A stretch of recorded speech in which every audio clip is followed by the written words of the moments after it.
안녕하세요. 지방에 살고 있는 70대 여성 구독자입니다. 올라오는 사연들을 늘 재밌게 듣고 있어요. 유튜브에 매번 요리할 때나 필요한 게 있을 때 찾아보는 용도로만 사용하고 있었는데 이렇게 세상 돌아가는 얘기도 라디오처럼 틀어놓고 들을 수 있다는 것을 알게 되고 종종 챙겨 듣고 있습니다. 사는 게 참 힘들다가도 세상에 재밌는 것들이 이렇게 많구나. 내가 아직도 모르는 세상이 이렇게 넓구나 하는 사실을 알게 될 때마다 그래도 아직 조금 더 살아볼 만하구나 하는 생각이 들게 되어 늘 감동이고 감사합니다. 문득 사연을 듣다가 나도 여기에 올라오는 사람들의 사연들만큼이나 참 복잡하고 힘든 인생을 살았는데 이걸 좀 옮겨 적어보면 어떨까 하는 생각이 들어서 이렇게 용기를 내게 됐어요. 제 또래이신 분들은 아마 다 공감을 하실 겁니다. 이 나이 먹으면 이제 어지간한 일로는 크게 화도 나지 않고 놀라워하지도 않고 워낙 많은 일들을 겪어와서 그런지 몰라도 이제 크고 작은 일로는 마음이 동요되지 않을 정도로 사람이 단단해졌다고 해야 되나요? 저도 그럴 줄로만 알고 있었는데 이번에 겪은 일 덕분에 제가 아직도 자식 일이라면 화부터 먼저 나고 몸부터 먼저 나가는 부모라는 사실을 다시 한번 깨닫게 됐습니다. 아무리 나이를 먹어도 익숙해지지 않고 참을 수 없는 화 같은 것들은 분명 있나 봐요. 제 딸과 제 사이에는 아주 특별한 인연이 있거든요. 사연을 시작하기 위해서 거기부터 얘기를 하는 것이 좋을 것 같습니다. 눈에 넣어도 안 아픈 제 딸, 오늘 사연의 주인공이 될 제 딸이요. 70 먹고 이제는 세상에 놀랄 일도 더 없구나 싶고 가슴 졸일 일 없겠구나 마음 놓고 살아가는 노모의 심장을 또 한 번 내려앉게 한 우리 예쁜 딸이 사실은 제가 배 아파서 낳은 딸이 아닙니다. 마음으로 낳은 딸이죠. 딸과의 인연이다 아이를 기른 지가 벌써 28년이에요. 이쯤 되면 이제 저도 엄마라는 소리를 듣는 것이 당연스러운 세월이라 할 수 있지 않을까요? 낳아준 엄마보다 길러준 엄마와 함께한 시간이 몇 배는 더 오래됐으니까요. 아이를 기르다 보니까 낳은 정보단 기른 정이라는 말에 너무나도 동감을 합니다. 물론 모든 입양 가정이 다 그렇진 않겠지만은 한 번도 제가 낳은 자식을 품에 안아본 적이 없는 저로서는 자식을 낳고 기르는 감정이 이렇겠구나 하고 추측만 할 따름이에요. 한 번도 입양 가족이라고 생각을 해본 적이 없으니까요. 그 아이를 품에 안은 순간부터 저희는 진짜 가족이라고 생각을 해왔어요. 최선을 다하는 것도 때로는 버거운 것도 감수하는 것이 부모의 역할이라지만 이 나이를 먹고도 이런 괴로움과 고통을 감수할 수 있게 될 것이라곤 정말 상상도 하지 못했습니다. 하지만 이것도 부모로서 제가 자연스럽게 안게 된 책임감이라고 생각하니까 마음은 조금 더 가볍게 먹을 수 있을 것 같아요. 저희 딸 고아원에서 입양을 한 거냐고요? 놀랍게도 아닙니다. 딸은 제가 정말 아끼고 사랑하던 절친한 친구의 자식이었어요. 제가 딸을 맡아서 기른다는 사실로 미루어 추측해 보실 수 있겠지만 이미 그 친구는 세상을 떠난 지 오래이고요. 여유롭지 않은 집에서 태어나 참 어려운 시절을 보냈습니다. 어렸을 때부터 형제들이 많아서 밥 한 그릇을 놓고 다투는 날들이 많아서 그랬을까요? 전 왜 항상 먹는 것에 그렇게 서름이 많았는지 모르겠습니다. 내가 나이를 먹고 밥벌이를 하게 된다면 사람들을 먹이는 일을 해야겠다. 그런 생각을 했어요. 어린 나이엔 식당을 하면 굶을 일은 없겠구나. 그런 단순한 생각부터 시작을 했고요. 식당을 했었던 건 아니고요. 반찬 가게를 했습니다. 남편이랑 결혼을 하고 나선 남편의 직장을 따라서 지역을 아예 옮기게 됐거든요. 그곳에서 저 역시 정착할 것이 필요했는데 새로운 도전을 위해선 오랜 시간 꿈꿔왔던 이 일이 딱이다 싶어 결정을 한 일이었습니다. 남편도 아직까지 당신만큼 손맛이 좋은 사람을 본 적이 없다면서 제가 가게 오픈하는 것을 응원해 줬고요. 제 이름으로 된 가게를 열기 전까진 식당 일이 뭐예요? 공장 일이며 어디 배달 일이며 청소 일이며 안 해본 일이 없습니다. 젊었을 때 고생은 사서도 하는 거라고 가게 간판을 올리면서 보니까 그동안 했던 고생이 내가 고생을 했었나 싶을 정도로 싹 잊혀져 가는 기분까지 들더라고요. 거기다가 저만큼 손맛이 좋은 사람을 본 적이 없다는 남편의 말은 그냥 하는 빈말은 아니었나 봐요. 정말 반찬 가게에 손님이 끊이는 날이 없었거든요. 장사가 안 돼서 걱정인 날이 하루도 없을 정도였죠. 매일 새벽에 일어나서 바쁘게 요리를 하고 반찬을 담는 것이 일일 정도로 가게는 늘 문전성시였습니다. 저 혹시 장조림은 다 떨어졌어요? 우리 애기가 여기 반찬을 너무 좋아하는데 장조림 없이는 밥도 잘 안 먹어가지고 일 마치고 일찍 온다고 일찍 왔는데 그새 반찬이 다 떨어졌나 봐요. 어쩜 좋지?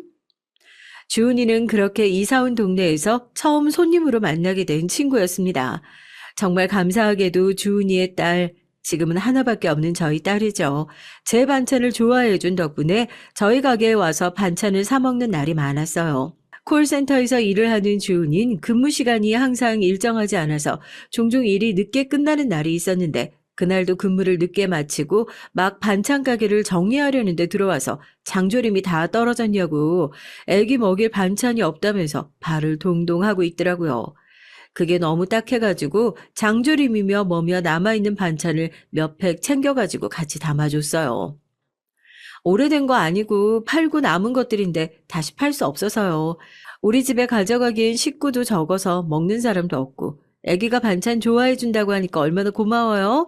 이 시간까지 먹고 살려고 일을 하는 것도 힘들어 죽겠는데 집 가서 힘들게 반찬할 생각하지 말고 가져가서 애기랑 같이 맛있게 차려 먹어요. 아우, 고생 많았네. 주은이는 그게 참 고맙고 감동이었대요.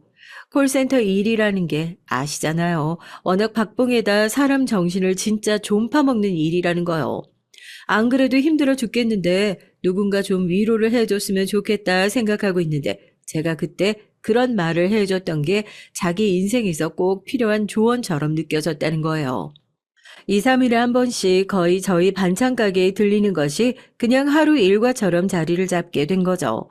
사정을 들어보니까 그날 그 얘기가 굉장히 힘든 인생에서 한 줄기 빛처럼 느껴졌을 만하다 싶기도 하더라고요. 딸을 낳은 지 얼마 되지 않아서 남편이 사고로 떠나고 혼자서 지금 아이를 키우고 있는 상황이랍니다. 그냥 애 열심히 키우고 있는 아이 엄마라고만 생각했었는데 남편을 잃고 혼자서 그렇게 고군분투하고 있는 상황이라곤 전혀 상상도 하지 못했어요. 사연을 알고 나니까 이상하게 더 마음이 쓰이더라고요. 그 당시엔 저도 남편 따라서 타지로 이사 와가지고 마음 놓고 곁둘 곳이 하나 없던 상황이었으니까 괜히 그런 상황일수록 더 힘든 사람들끼리 의지하게 되고 그런 법이잖아요.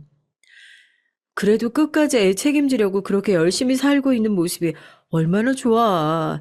난 진짜 존경스럽다고 생각해.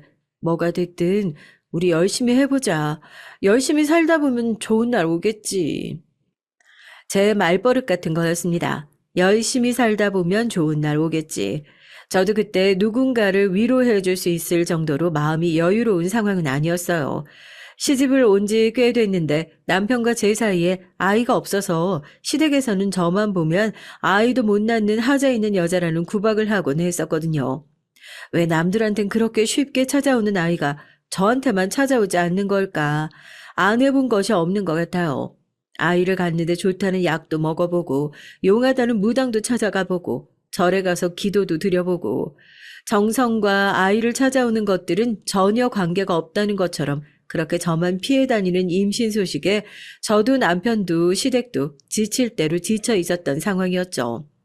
그래서 그런지 혼자서 아이를 키우는 주은이에게 더 정이 많이 갔었던 것 같아요. 홀로 외롭게 타지에서 일을 하고 있는 마음도 서러운데 집으로 돌아가면 이 모든 상황이 제 탓이라는 듯이 구박하는 시댁. 저 역시도 얼마나 괴로웠겠습니까? 그런 상황에서 주은이는 제 일상의 탈출구와도 같은 사람이었어요. 제가 한 김장김치에 맛있게 밥도 먹고 수다도 떨고 자식 걱정도 하고 자기가 일이 쉬는 날에는 아이를 돌보면서 쉬기도 바쁠 텐데 애 손잡고 저희 가게에 나와서 언니 내가 뭐 도와줄 일 없어. 장사가 많이 바쁘죠. 손맛은 없어도 몸은 부지런하니까 시킬 일 있으면 뭐든 시켜요. 웃는 낯으로 그렇게 와가지고 일을 도와주는 모습이 어찌나 예쁘고 고맙던지요. 주은이를 꼭 빼 닮은 딸과 그렇게 처음 만나 가까워지게 됐습니다. 몇 번 얼굴을 보지도 않았는데 이모 소리를 하면서 제 품에 안기는 아이를 보면서 내가 한 번도 아이를 가져본 적이 없었지만 아이를 갖게 되면 얻는 기쁨은 이것들과 비슷하겠구나 생각을 하곤 했죠. 언니, 이번 주말에 안 바쁘면 우리 다 같이 동물원이라도 다녀오게요. 조금 있으면 우리 시연이 생일이잖아요. 얼마 전에 동물원에 가고 싶다고 그렇게 노래를 불러가지고 애가 다른 사람은 몰라도 이모랑 꼭 가고 싶다고 난리를 피워서 언니 안 바쁘면 같이 다녀오면 좋겠다 싶어가지고. 그래? 아, 나야 좋지. 가게 하루 쉬는 게 뭐 대수라고. 우리 시연이 생일이라는데 주말에 다 같이 동물원 가자. 시연아 좋지? 이모가 우리 시연이 좋아하는 반찬 해가지고 맛있게 도시락 싸줄게. 어때? 진짜 신나지? 주말 될 때까지 엄마 말 잘 듣고 있어야 돼. 우리 딸 시연이의 생일을 얼마 남겨두지 않고 주은이는 다 같이 동물원에 가자면서 저한테 얘기를 했었고 저도 그러자면서 주말에 가게 문을 닫고 같이 놀러 갈 생각에 잔뜩 들떠 있는 상황이었습니다.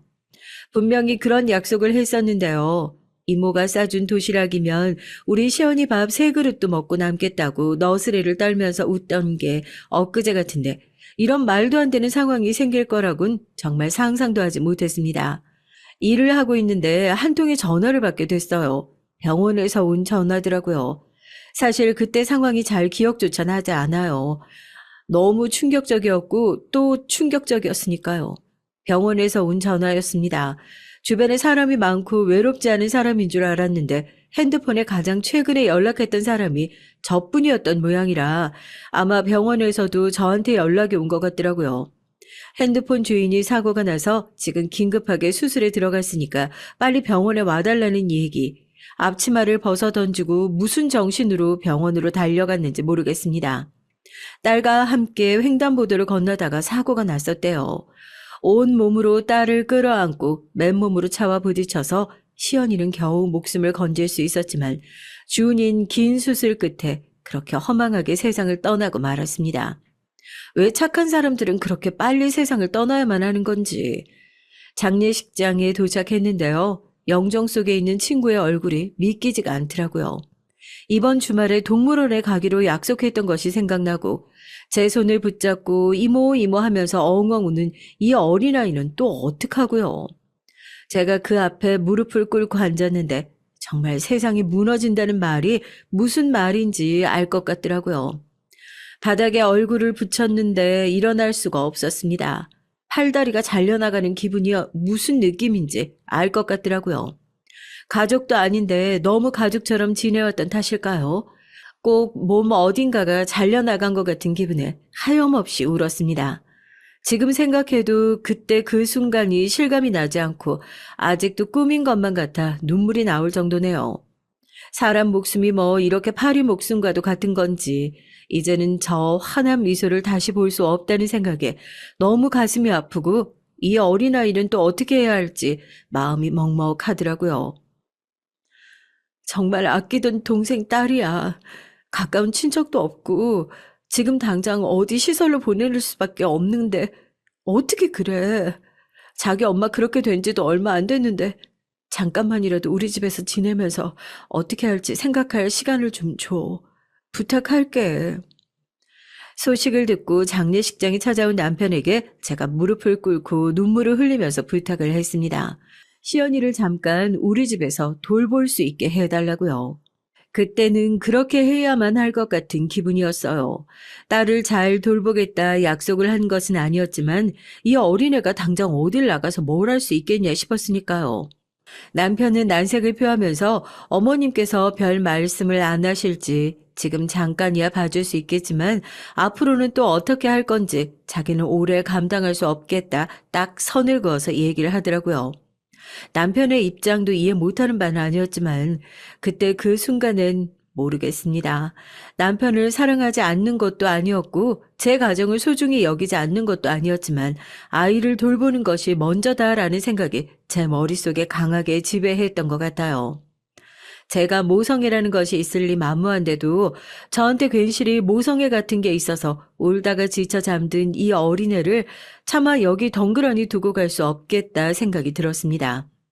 그렇게 잠시 동안 시연이가 저희 집에서 지낼 수 있게 됐어요.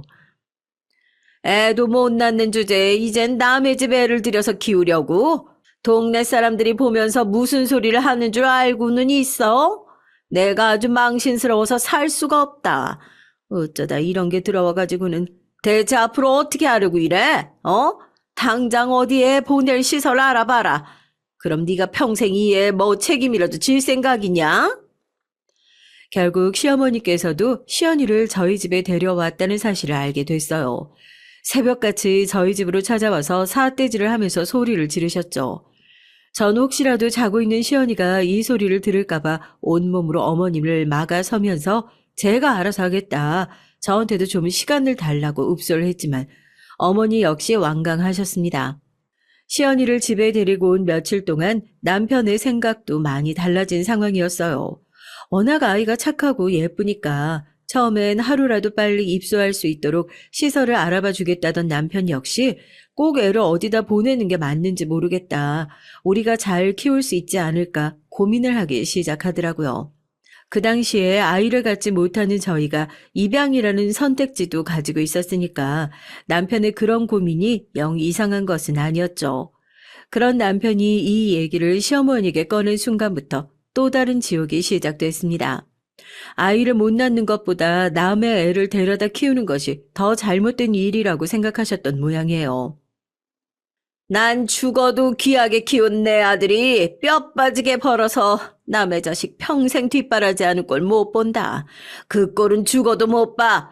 네가 저 애 어디 갔다가 못 내버리겠다면 그러면 너 당장 이혼해라. 이혼해서 네 맘대로 애를 키우든 돌보든 그거야 네 맘대로 하면 될 거 아니냐. 적어도 우리 아들 인생까지 그 구렁텅이로 끌고 들어갈 생각일랑 절대 하지 마라. 시어머니는 애를 키우는 건 좋다. 대신에 우리 아들이랑 이혼을 하고 키우던지 말던지 해라. 나름대로 강수를 던지셨어요. 남편 역시 그런 시어머니를 더 이상은 말릴 수 없다는 눈치였고요. 그 와중에도 전 저희 딸 걱정을 했습니다. 이미 다 커서 알 거 다 아는 나이인데 이런 집안 분위기를 눈치채지 못했을 리가 없었죠. 거기다 시어머니는 정말 매일같이 찾아와서 애를 붙잡고 너 때문에 집이 파탄나게 생겼다. 너 때문에 이모가 이혼을 하게 생겼다. 이런 얘기를 했으니까요. 애 입장에서는 그게 얼마나 더 무섭고 불안했겠습니까? 이모, 나 괜찮아. 나도 어디서 봤는데 요즘 고아원은 옛날 고아원이랑 다르게 사람들도 친절하고 막 괴롭히고 이런 거 없다고 했어. 나 정말 그런 데 들어가도 괜찮으니까 이모가 나 때문에 이혼하는 일은 없었으면 좋겠어. 애가 절 붙잡고 그런 얘기를 하는데 진짜 억장이 무너지더라고요. 아직 엄마를 잃은 슬픔도 채 가시지 않았을 텐데 그래서 저희 집에 있을 때만큼은 조금 편한 마음으로 살았으면 좋겠다 싶어서 데리고 온 것이었는데 여기까지 와서도 어른들의 싸움에 휘말려서 눈치를 보게 만들고 있는 제 자신이 너무 한심스러웠죠. 하늘에 있는 제 친구는 이 상황을 보면 얼마나 속상해할까 너무 미안해서 말이 안 나오더라고요. 이모가 만약에 이혼을 하더라도 그건 절대 시연이 때문이 아니야. 그러니까 다시는 네 입으로 고아원에 가겠다느니 그런 얘기 하지 마. 알겠어? 무슨 일이 있어도 시연이 안 버려. 다시는 시연이 혼자 되게 내버려 두지 않을 거야. 평생 약속할게. 걱정하지 마. 딸한테 한 얘기엔 정말 거짓 한 톨이 없었습니다. 제가 이혼을 결정한 이유가 비단 딸 때문이었겠습니까? 시집을 오고 나서 자기 아들에게 문제가 있어 그럼에도 불구하고 애를 가지지 못한다는 이유로 집에서 온갖 욕이란 욕은 다 들어먹고 살았어야 했던 세월들. 저라는 좋은 방패막이가 있었으니까 저를 막아줄 생각은 하지 않고 제 뒤에 쏙 숨어서 시댁의 화를 피하고 있었던 얍삽한 남편. 그냥 그 모든 상황이 파도처럼 한 번에 와르르 밀려왔고 제 딸은 제가 결심을 할 수 있는 좋은 계기가 되어줬을 뿐이죠. 남편을 앉혀놓고 그랬습니다. 이제 더 이상 당신 집이랑 인연을 계속할 수 없을 것 같다고. 그러니까 제발 나 좀 이제 그만 놓아달라고요. 그동안 제가 그렇게 죽어라 시달림 당하는 것을 바로 옆에서 봐왔던 남편인데 양심이 있으면 저를 함부로 붙잡을 수는 없겠죠. 딱 한마디 했습니다. 미안하다고요. 그렇게 남편과 이혼을 하게 되고 혼자서 딸을 키우기 시작했어요. 난 이제 이혼을 했고 앞으로는 우리 둘이 살아야 한다. 그 얘기에 딸이 놀란 눈을 뜨더니 처음 했던 말이 아직도 생각이 나요. 자기 때문이냐고요. 그 말이 어찌나 안쓰럽던지요. 내가 무슨 소리를 했지? 어떤 결정을 하더라도 그건 절대 시연이 탓이 아니라고 했지? 내가 결정한 거고 내가 선택한 거야. 원래 사람이 뭘 결정하고 선택할 때 남들이 뭐라고 하든 그런 거 영향 안 받고 하는 거고. 그러니까 누구 때문에 이런 결정 내렸을 거다 이런 생각 절대 하지 마. 그리고 앞으로는 엄마라고 불러. 엄마 소리가 잘 안 나올 수도 있겠지만 앞으로는 엄마가 정말 시연이 엄마로 살 거니까. 말에는 힘이 있다고 하잖아? 시연이가 엄마 엄마 하고 불러주다 보면 엄마도 진짜 제대로 된 엄마 될 수 있을 것 같아서 그래. 그러니까 이모 말고 엄마라고 불러줘, 시연이가. 마음의 준비가 되면은. 입양한 아이들은요, 세상에 태어날 때부터 남들보다 하나의 숙제를 더 갖고 싸워야 한다고 하더라고요. 자신의 정체성과 싸워야 하는 숙제요. 이모, 이모 하고 불렀던 사람에게 엄마 소리가 어떻게 그렇게 쉽게 나오겠습니까? 거기다 그 이모는 지금 자기를 데리고 나오는 조건으로 이혼까지 한 것 같은 눈치인데요. 딸이 고등학생이 될 때까지 전 제대로 엄마 소리 한번 들어본 적이 없어요. 엄마 소리는 나오지 않았지만 그래도 최선을 다해서 키웠습니다. 절대 재촉하지 않았고요. 그 이유는 딱 하나밖에 없었어요. 전 엄마니까 보였거든요. 저희 딸이 자신의 정체성과 끊임없이 싸우고 힘들어하는 모습이요. 그걸 엄마가 되어서 옆에서 지켜보는 게 생각보다 쉬운 일이 아니었습니다. 아이는 항상 아파하고 힘들어했고 저는 배로 더 아파하고 힘들어했고요. 그래도 보채거나 화를 한번 내지 않고 그 과정을 온전히 다 견딜 수 있도록 저는 그저 옆에서 묵묵하게 기다려주기만 했습니다. 변함없는 사랑과 신뢰로 아이를 그냥 기다려주기만 했죠. 내 배 아파 낳은 자식이 아니지만 마음으로 낳았다는 말이 참 맞는 소리인 것 같습니다. 아무리 배 아파 낳은 자식이 아니라고 하더라도 자식 키우는 일은 다 매한가지 아니겠어요? 행복하기만 하지도 않았고 아이는 매번 다른 아이들보다 더 배로 흔들렸던 것 같습니다. 하지만 그렇게 아이가 흔들릴 때도 엄마는 흔들리지 않아야 하는 것, 그게 엄마라고 생각하고 저 정말 열심히 살았어요. 그렇게 온 정성과 사랑을 쏟아서 키우다 보니 저도 보답을 받는 날이 오긴 오더라고요. 엄마, 나 오늘 저녁에 조금 늦을 수도 있어요. 아침에 학교를 가는데 기어 들어가는 목소리로 엄마 하고 부르더라고요. 처음이었습니다. 그동안 흔들리고 고생했던 것들이 한 방에 녹아버리는 느낌이 들더군요. 내가 이 순간을 위해서 그동안 이토록 열심히 살아왔구나 하는 생각까지 들고 그 엄마 소리 하나에 세상이 환하게 넓어지는 느낌이 들었습니다. 이게 바로 자식을 키운다는 것이구나 느꼈어요. 말에는 힘이 있다고 하죠. 저희 딸도 한번 엄마 소리를 시작하니까 그 엄마 소리가 꽤나 자연스러워졌더라고요. 아마 마음속으로는 제가 감히 상상도 하지 못할 정도로 많은 갈등이 있었겠죠.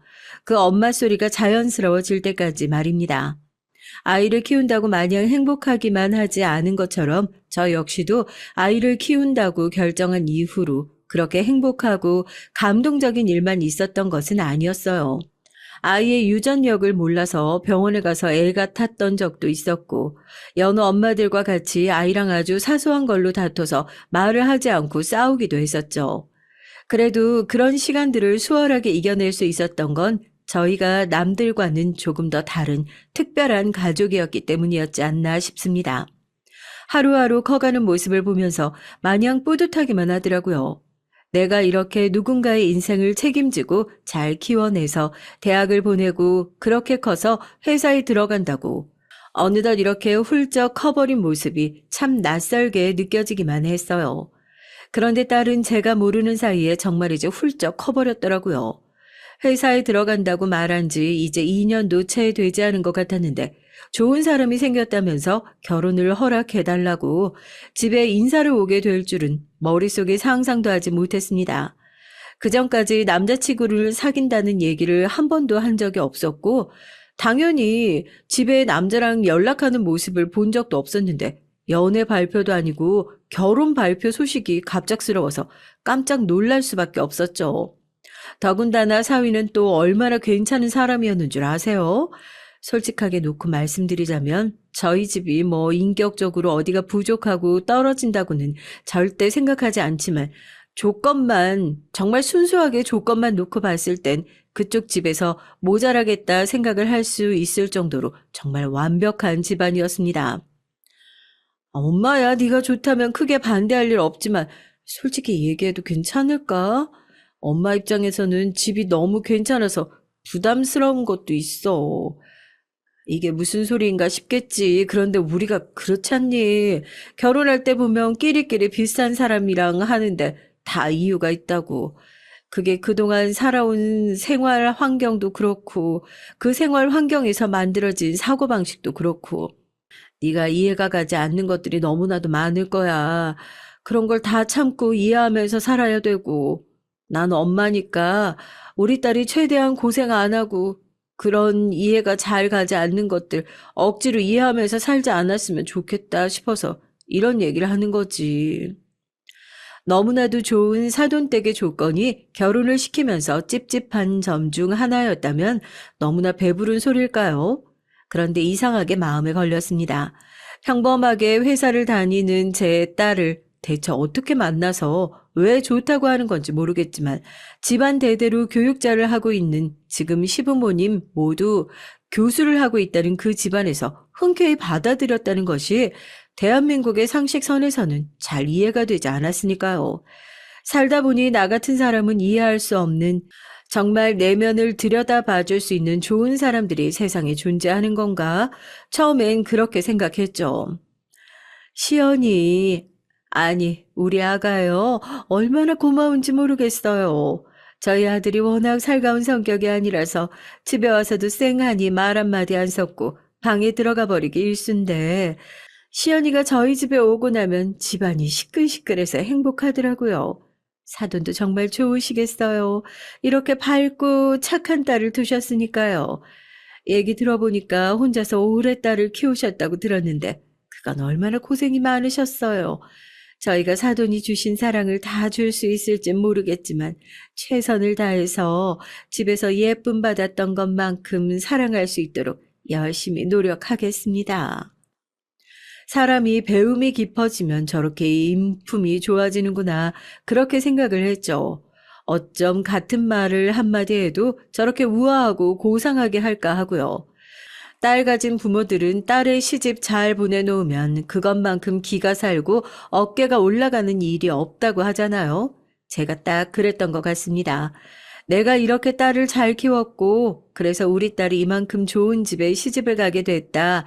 꼭 다이아 반지 끼고 알아봐 달라고 손을 쫙 펼치고 있지도 않은 두통이 있는 것처럼 머리를 감싸고 쥐고 있는 것 마냥 저도 그렇게 어디 가서 푼수떼기 엄마처럼 우리 딸은 결혼 잘해서 참 다행이다. 누가 알아봐 주길 기다리며 그런 실없는 소리를 하던 때도 있었으니까요. 결혼식도 정말이죠. 호화스러웠습니다. 저도 하나밖에 없는 딸의 결혼식이니까 부족함이 없이 준비를 한다고 했었는데 결혼식 비용이며 혼수며 신혼집이며 결혼식에 들어갈 수 있는 부담스러운 재정적 지원은 사돈댁에서 다 지원을 했어요. 남들이 볼 때는 딸 정말 땡 잡은 거 아니냐. 이런 결혼을 하려고 달려들어도 못하는 결혼이다. 얘기들을 했었는데 제가 너무 옛날 사람인가 봅니다. 대가 없는 친절은 세상에 절대로 존재하지 않는다. 그렇게 생각을 하거든요. 사돈 쪽에서도 이렇게 해주는 게 있으면 분명히 우리 집안에 바라는 게 있지 않을까.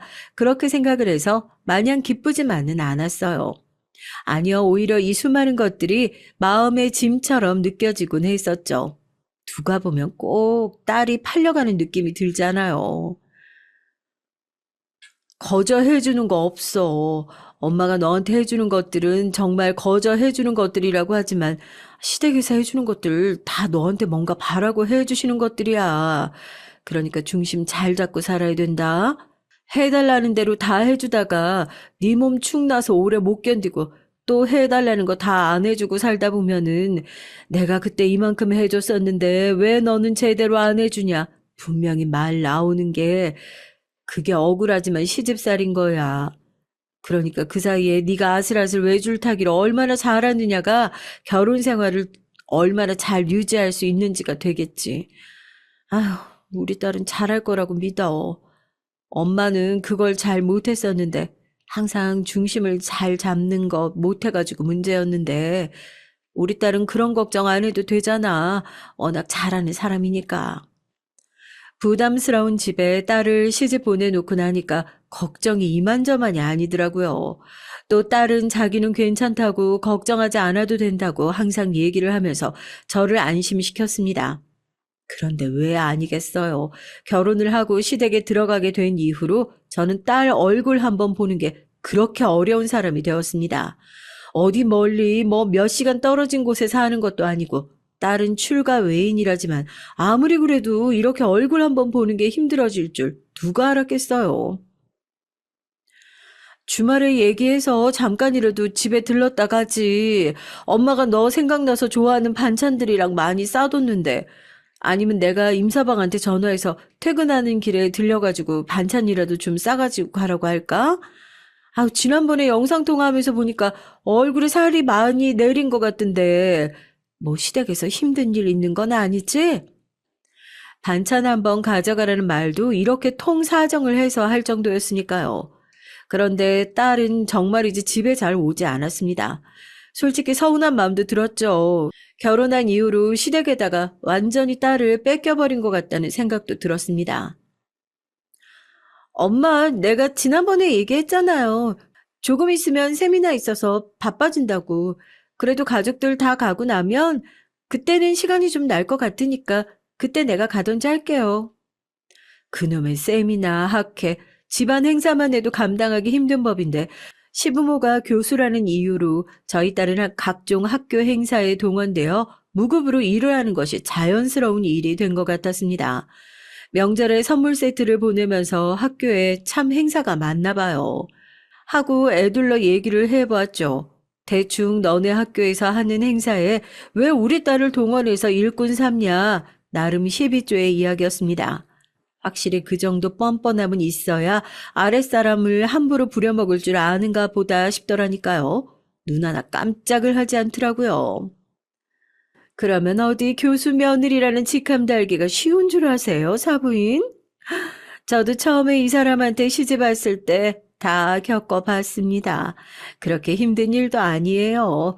지금 당장이야 조금 힘든 일처럼 느껴질 수 있더라도 나중에 남편 잘 되고 내가 우리 집 잘 되는데 일조했구나 생각하고 나면 아마 그런 고생도 고생처럼 느껴지지 않는 날이 올 겁니다. 사돈, 멀리 보셔야지요. 숲을 보지 않고 나무를 보시면 저희가 정말 못된 시부모처럼 느껴지기밖에 더 하겠습니까? 말은 좋습니다. 집안의 발전을 위해서 필연적으로 희생하는 사람이 있어야 한다. 그게 왜 저희 딸이어야만 하는지. 너희 집 식구 잘 되는데 너희 집 식구가 이용당해야지. 왜 생판 이 집안 사정도 모르는 남의 집 식구가 이용되어야 하는 건지. 무지한 제가 대체 뭘 알겠어요. 기가 거기서 울컥 올라와서 화를 내려고 해도 이번에는 딸이 말리고 듭니다. 자기는 정말 괜찮다고 다 좋다고요. 행복하게 잘 지내고 있으니까 엄마도 너무 걱정 안 하셔도 된다고요. 이게 진짜 행복해서 행복하다고 그러는 건지 아니면 괜히 엄마가 걱정할까 싶어서 행복하다고 이를 악물고 그냥 꾸역꾸역 버티는 건지 어지간한 일로는 자기 속내를 잘 드러내지 않았던 딸이기에 저도 쉽사리 짐작을 할 수가 없더라고요. 그러던 중에 딸이 아이를 갖게 됐어요. 한동안 시댁의 모진 등살이 조금 잠잠하나 싶었죠. 하긴 만삭의 임산부를 마음대로 부리면 자기들 이미지만 깎아먹는 짓이라는 건 누구보다 본인들이 더 잘 알고 있었겠죠. 딸의 얼굴에 드리워져 있던 그늘도 잠시나마 거치는 것 같았습니다. 입덧을 핑계 삼아 저희 집에도 자주 오고 평소에 딸이 좋아하는 음식을 해주면서 이런저런 얘기를 하다 보면 옛날 생각이 나는 것 같아서 즐겁더라고요. 아들이래, 딸이래? 엄만 너 키워보니까 딸이었으면 좋겠다 싶어. 이렇게 같이 앉아서 살갑게 얘기도 하고 나이 들면 들수록 딸이 더 좋구나 하는 생각이 든다니까. 글쎄, 난 아들이었으면 좋겠다 싶은데 시부모님께서도 은근히 아들 원하시는 눈치기도 하고 조서방도 아들이었으면 좋겠다고 시댁이 은근 고리타분한 면이 있잖아. 아들 교육은 몰라도 딸 교육에는 그렇게 크게 신경을 안 쓰는 것 같아. 걱정이야, 나도. 아직 아이의 성별이 나오기 전에 딸이 지나가는 말로 그런 소리를 했던 적이 있어요. 이 집에서 딸이 태어나 봤자 좋은 소리 못 듣고 자랄 것 같아서 자기는 필사적으로 아들이었으면 좋겠다고요. 그때는 딸이 하는 말이 무슨 소리인지 잘 이해하지 못했습니다. 요즘 세상이 어느 세상인데 아직도 아들이니 딸이니 따져가면서 차별하는 시댁이 어디 있겠냐. 네가 괜한 걱정을 하는 거다. 사돈댁이 아무리 엄하고 무섭다고 하더라도 교양 있고 배우신 사람들인데 설마 그런 거 가지고 애들 차별하고 그럴 뿐은 아닐 것 같다 얘기를 했죠. 제 입을 세게 쳐버리고 싶습니다. 딸은 이미 알고 있었던 거예요. 자기가 딸을 낳는 순간 자기 인생뿐만 아니라 자기 아이의 인생까지 이 사람들에게 제대로 저당 잡혀서 힘들어질 것이라는 것을요. 그때는 왜 그렇게까지 사서 걱정을 하냐, 심란해하냐 이해하지 못했었는데 이제야 모든 퍼즐이 맞춰지는 것 같더라고요. 예쁜 손녀딸이 세상에 나왔을 때 전 정말 세상을 다 가진 것 같았습니다. 저도 모르게 아이에 대한 집착 같은 게 생겼던 모양이에요. 아이를 한 번도 가져보질 못했으니까요. 내 배 아파 낳은 딸은 아니지만 내가 평생을 사랑으로 키웠던 딸에게서 나온 내 손녀딸 얼마나 예쁘겠어요.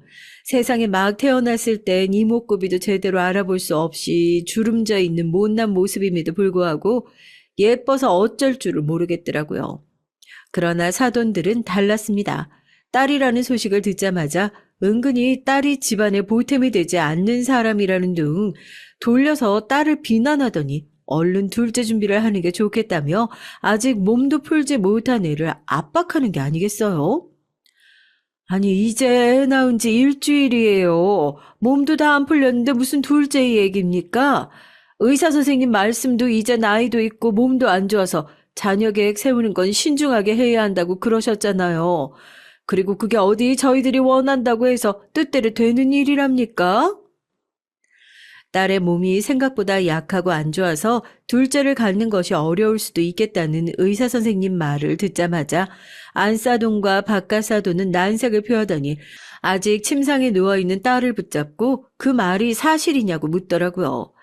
제가 억지로 손을 떼어내고 딸이 좀 쉴 수 있도록 두 분은 나가 계시라고 그렇게 겨우 내쫓았어요. 제가 생각하는 것보다 더 걱정해야 될 수준으로 딸이 시댁에서 지내고 있는 것 같아 마음이 안 좋더라고요. 너 정말 괜찮은 거냐고. 아니다 싶으면 지금이라도 늦지 않았으니까 언제든지 엄마한테 들어오라고 하니 고개를 젓습니다. 엄마, 나 이 애한테만큼은 무슨 일이 있어도 정상적인 가정 물려주고 싶어. 내가 엄마 사랑을 충분히 못 받고 자랐다는 게 아니라 그냥 내 마음이 그래. 이 애는 엄마 사랑도 아빠 사랑도 나누어서 다 받고 잘 자랐으면 좋겠다 싶어. 그냥 내 욕심 때문에 당장 나 힘들다고, 당장 나 못 버티겠다고 여기서 포기해버리면 내 딸도 남들한테 반절은 모자란 사람으로 손가락질 받으면서 자라야 하는 거잖아. 나 그러고 싶지 않아, 엄마. 딸 얘기를 듣는데 가슴이 미어졌어요. 왜 이해를 못하겠어요. 자기가 평생을 그렇게 살아왔으니 딸한텐 적어도 그런 가슴 아픈 환경을 물려주고 싶지 않았겠죠. 이건 제가 키우면서 아무리 사랑을 많이 주었어도 딸애를 얼마나 예뻐했어도 그것과는 전혀 상관 밖의 일인 겁니다. 당장 눈앞에 있는 딸이 너무 지쳐 보였는데 너 당장 이혼하고 집으로 들어와라. 그 얘기가 차마 입 밖으로 떨어지지가 않더라고요. 얼마나 간절한 마음으로 저 소리를 저한테 꺼냈을지 그 누구보다 제가 제일 잘 아니까요. 그래서 딸의 손을 꼭 잡고 그랬습니다. 자식은 부모 아픈 거 다 알아. 너도 크면서 그랬잖아. 이 다음에 네가 너무 힘들어서 못 견딜 것 같으면 그때는 정말 꼬리표 달리는 거 생각하지 말고 뒤도 돌아보지 말고 이혼해. 엄마 말 무슨 얘긴지 알겠지? 그게 네 자식을 위하는 길이라서 그래. 넌 평생 자식한테 상처 주고 싶지 않아서 이혼하지 않겠다는 얘기했지만 반대로 이혼하지 않는다면 어떨 것 같니? 네 자식은 평생 엄마 아픈 걸 보면서 속으로 삭히는 애로 자라야 하는 거야. 그게 네가 원하는 거야? 아니잖아. 나아지겠지. 엄마도 나아질 거라고 믿어. 그치만 정말 나아지지 않는다면 그때는 네 손으로 모든 거를 끊어내야 하는 거야. 알겠어? 그제서야 딸이 펑펑 울면서 알겠다고 하더라고요. 저한테 다 얘기하지 않았지만 그 억센 시댁에 들어가서 혼자 얼마나 고생을 했을지 말을 하지 않아도 다 알 수 있는 부분이었죠. 저는 말없이 딸을 끌어안고 조용히 달래주기만 했습니다. 그래도 진심을 담아서 그런 얘기를 해놓으니까 조금은 안심이 됐다고 해야 되나요? 정말로 딸이 못 견디게 힘든 때가 되면 엄마의 말을 떠올리고 모든 것을 끝내고 돌아와 주길 기다리고 있었는데 정말 미련한 녀석이죠. 그놈의 시댁에서 나무를 보지 말고 숲을 보라는 그 감언 이설에 홀려 들어간 건진 몰라도 제 딸에는 다가오지도 않을 미래를 생각하면서 미련하게 꾸역꾸역 그 모든 상황을 버티고 있었던 겁니다. 엄마인 전 아무것도 모르고 있었던 거고요.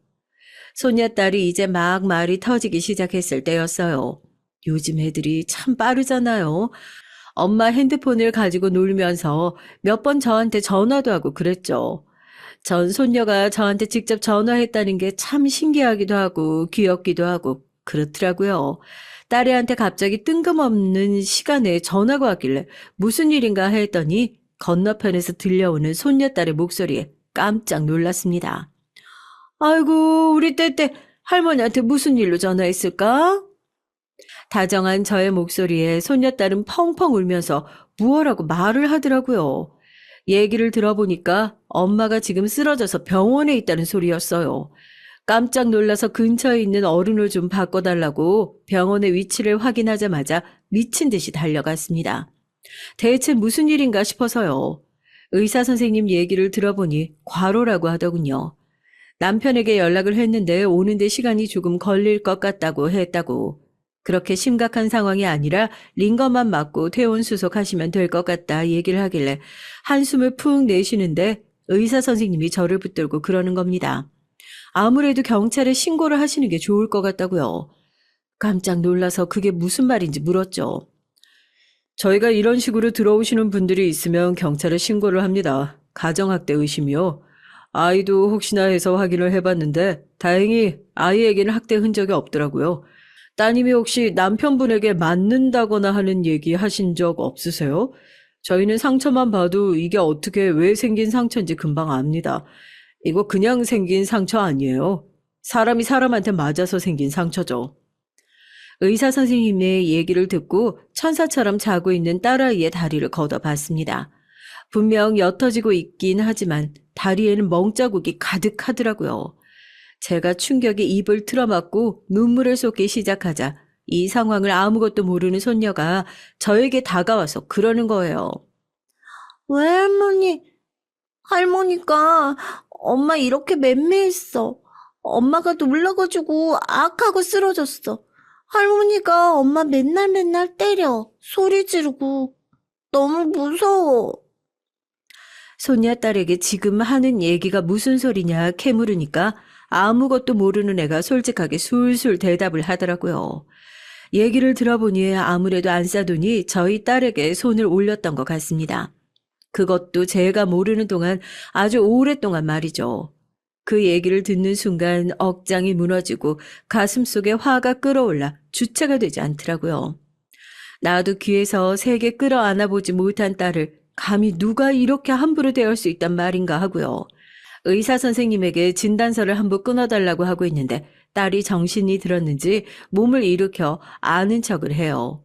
제가 딸을 끌어안고 등을 마구 때렸습니다. 미련하게 왜 버티고 참고 있냐면서요. 그제서야 딸이 어린아이처럼 저를 붙들고 엉엉 울기 시작하더라고요. 엄마가 뭐라 그랬어? 너 그렇게 버티는 거 자식 마음에 대못 박는 거라고 했잖아.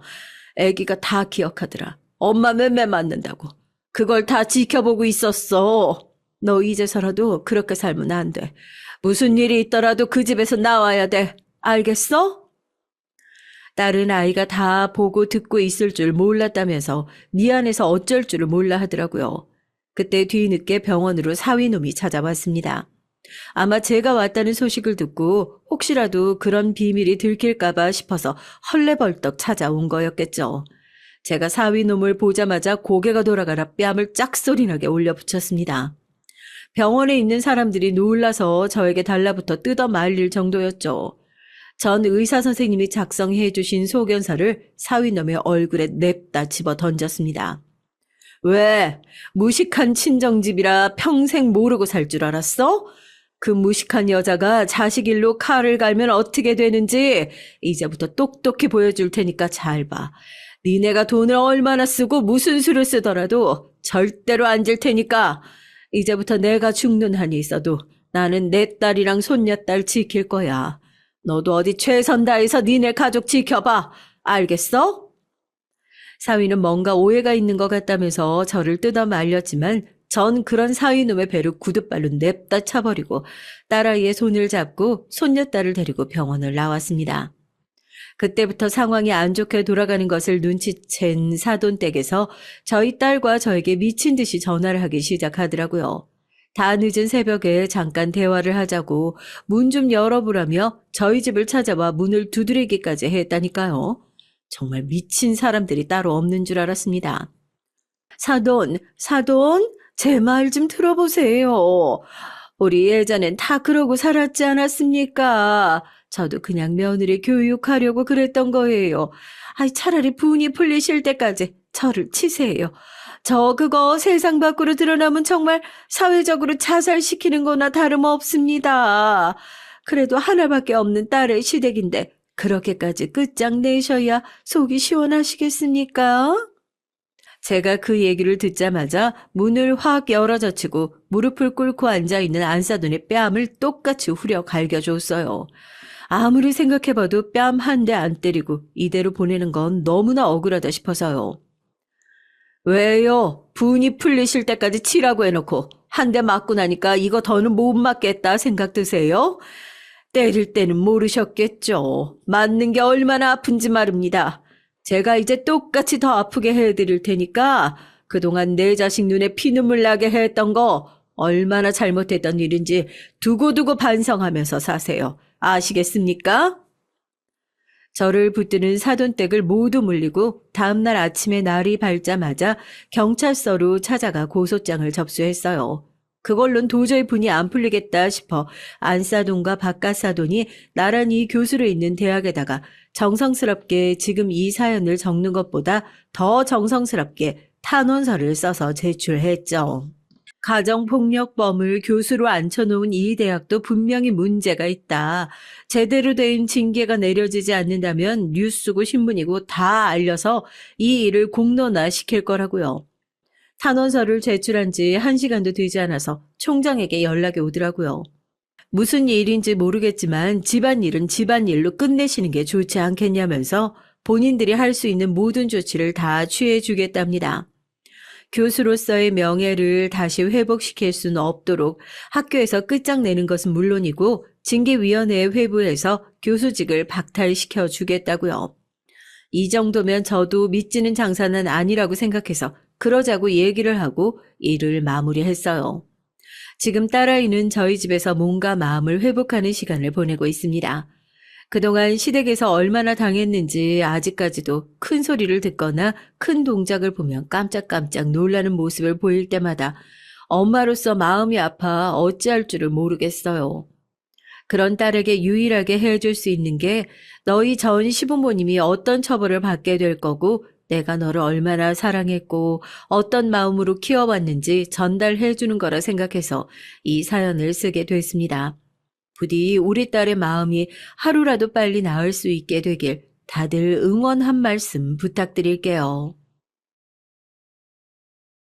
안녕하세요. 저는 40대 여자입니다. 제가 워낙 말이 없고 무뚝뚝해요. 친정 부모님들도 제가 아들인지 딸인지 모르겠다고 하실 정도로 애교가 없습니다. 그런 성격 탓에 지금까지 살면서 제 얘기를 누구한테 시시콜콜하게 하며 살아오질 않았어요. 오히려 남의 얘기를 듣는 걸 좋아했습니다. 그런데 직접 사연 글까지 쓰게 될 줄은 몰랐어요. 생각할수록 너무 화가 나고 속상한 일이 있었거든요. 주변 친구들이 회사 동료들만 봐도 결혼해서 아이 낳고 사는 사람들 보면 아직 풋풋하고 신혼 같던데 전 거지 같은 시댁 식구들 때문에 하루도 마음 편할 날이 없었습니다.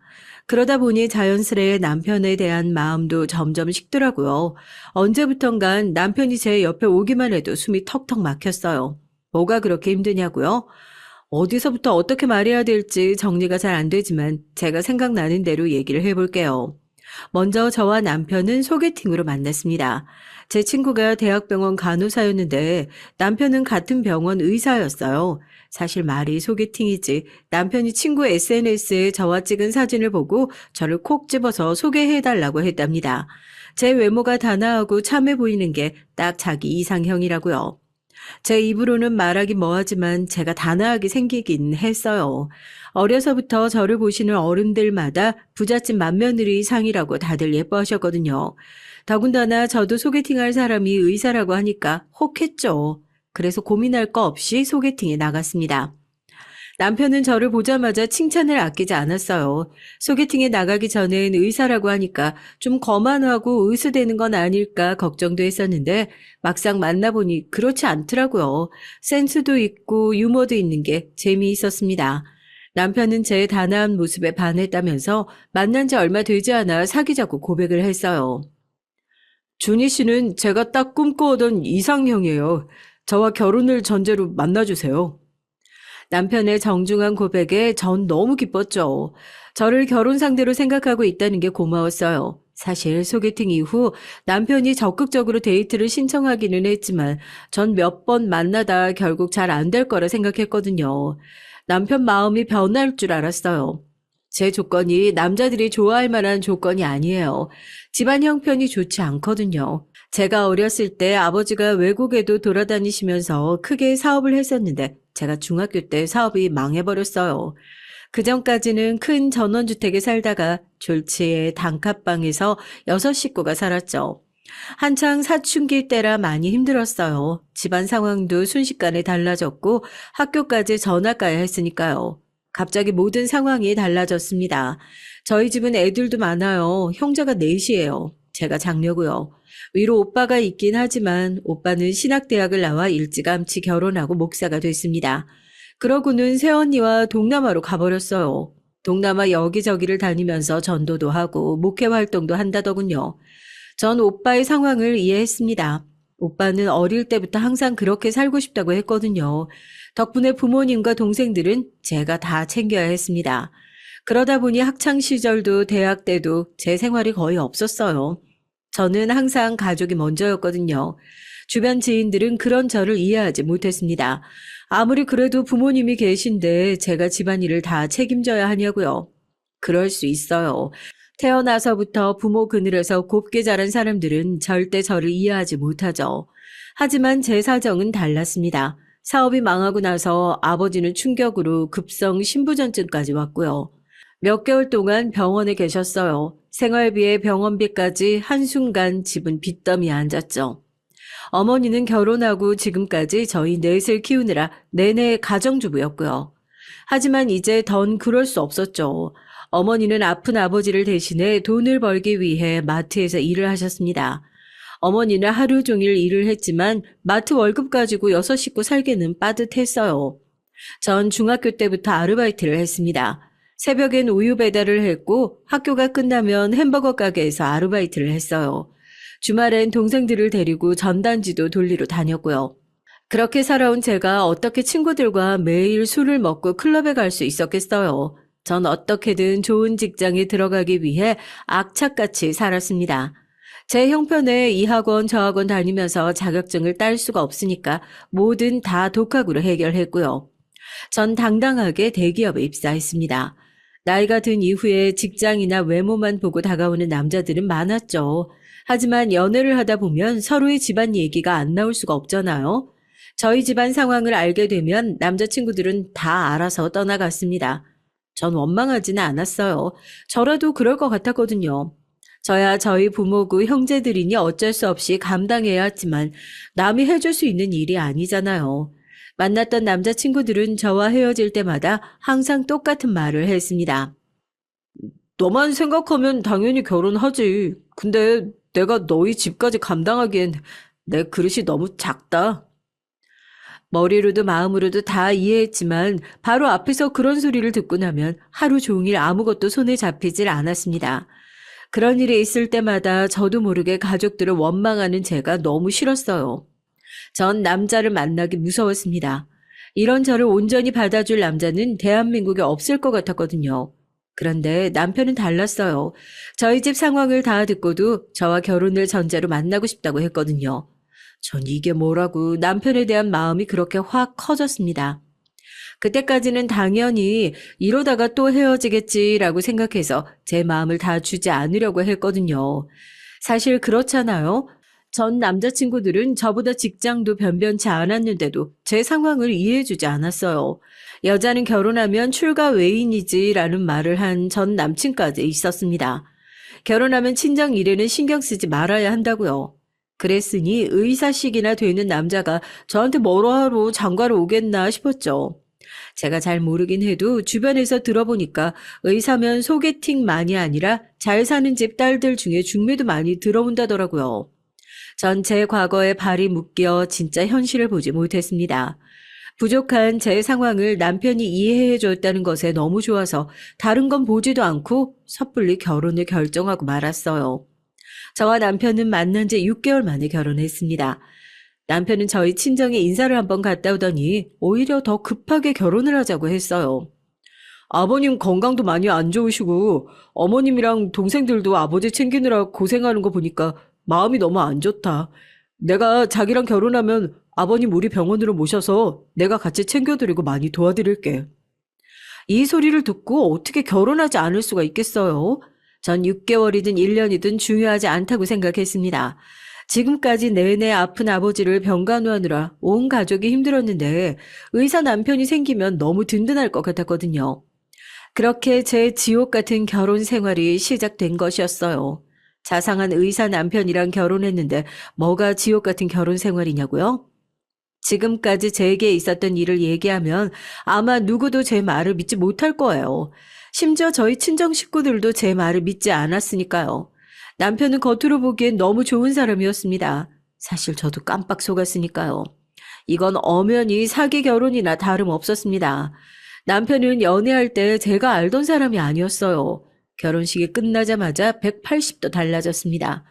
남편은 신혼여행 비행기에서 내리자마자 저를 버리고 사라졌어요. 남편이 제게 미리 말하긴 했죠. 중요한 학회가 있어서 신혼여행을 미국으로 가야 한다고요. 하지만 아무리 일이 많아도 그렇지 신혼여행 일주일 동안 함께 식사한 게 딱 한 번뿐이었습니다. 그것도 밥 먹는 내내 제 얼굴 쳐다도 안 봤어요. 명색이 신혼여행인데 아무리 일 때문이라도 그렇지 잠도 밖에서 자고 오는 게 말이 돼? 미안. 호텔에서 며칠 동안 하는 학회다 보니까 논문에 대해서 밤새 얘기도 나누고 회의도 하느라 바쁘네. 자기가 좀 이해해줘. 내가 보통 의사가 아니잖아. 앞으로 우리 병원에서 암센터 센터장이 될 몸인데 이 정도는 해야 한다니까. 처음엔 저도 남편 말을 다 믿었습니다. 어렵고 대단한 수술을 해야 하는 외과 의사인데 제가 이 정도는 이해해줘야 한다고 생각했죠. 하지만 남편은 바빠도 너무 바빴습니다. 신혼여행에 다녀와서도 집에 들어온 날이 손에 꼽혔어요. 그런데 어이없는 일이 있었습니다. 미국까지 신혼여행에 가서 저를 호텔방에 두고 학회에 간다던 남편은 골프장에 있었어요. 젊고 예쁜 외국인 여자들과 말이죠. 제가 어떻게 알았냐고요? 신혼여행 다녀오자마자 남편은 병원에 출근을 했죠. 짐 정리는 온통 제 몫이었고요. 그런데 이 허술한 남편이 골프장에서 찍은 폴라로이드 사진을 버젓이 제 키 주머니에 넣어뒀더라고요. 사진엔 여러 명이 찍혀 있었는데 대부분 젊은 외국인 여자였어요. 그날 저녁 남편이 집에 들어오자마자 저는 따져 물었습니다. 이게 뭐야?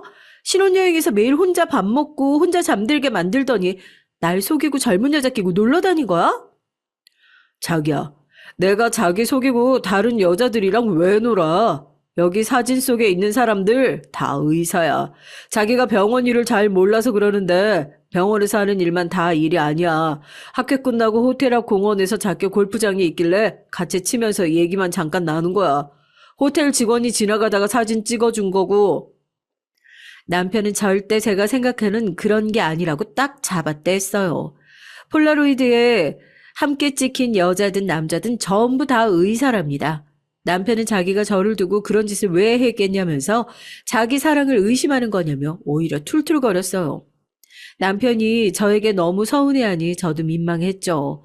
제가 별거 아닌 일에 너무 열을 냈나 싶어서요. 제가 결혼하고 혼자 있는 시간이 많다 보니까 괜히 자존감이 떨어졌나 봐요. 옛날 같으면 그런 사진을 봤으면 먼저 남편에게 물었을 텐데 화부터 먼저 낸 저 자신이 싫었습니다. 이래저래 우울하긴 했거든요. 결혼하면 매일매일 행복할 줄 알았는데 너무 외로웠습니다. 한강이 보이는 40평대 아파트에 살면 뭐 하겠어요. 매일 퇴근하고 집에 들어오면 혼자인걸요. 어느 땐 퇴근하고 집에 가기 싫어서 그냥 친정집으로 간 날도 많았습니다. 텅 빈 집에서 혼자 저녁 먹기 싫어서요. 저녁을 먹으면 친정 식구들에게 외롭다고 투덜거리면 다들 복에 겨운 소리를 한다고 했어요. 김서방도 신혼인데 집에 얼마나 오고 싶겠어. 매일 그 힘든 수술하고 병원밥만 먹는 사람한테 괜히 잔소리하지 말어. 누나, 엄마한테 매형 욕해봐야 소용없어. 매형이 얼마 전에 아버지 병원 뵈라고 엄마한테 200이나 보냈대. 세상에 그런 사위가 어딨다니, 어? 암튼 우리 딸내미가 시집 잘 가서 내가 아주 뒤늦게 호강한다니까.